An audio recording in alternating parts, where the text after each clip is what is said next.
Hello, magandang araw. Gagawa tayo ng palabok.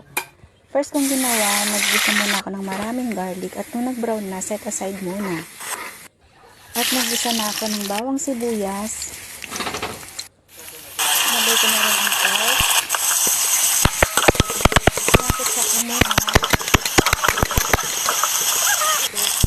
At nung nakitsa na ang pork, nabay ko na ang pinaka-flex. Set aside muna, tapos nag-ano muna ako ng hipon, ng tubig, ng asin, at yung pampalasa. Naulo ng hipon, nilagay ko na rin ang sisining na palabok. Mix ko muna para mahala na buti.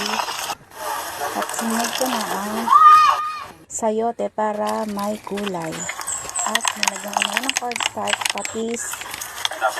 At yung kumulo na nilagyan ko ng may cubes, asin. At nilagay ko na rin ang mga chicharon, paminta. Okay muna at nagpakulo muna ako ng tubig para palambutin ang nilagay ko na rin ang sauce. At ayan, okay na. Nilagay ko na ang sauce. Nilagay ko na ang tapos.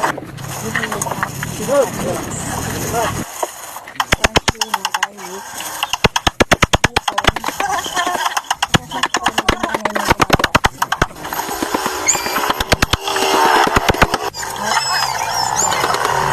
Sliced egg. At nilagay ko na po ang mga chicharon at ang onion, salad.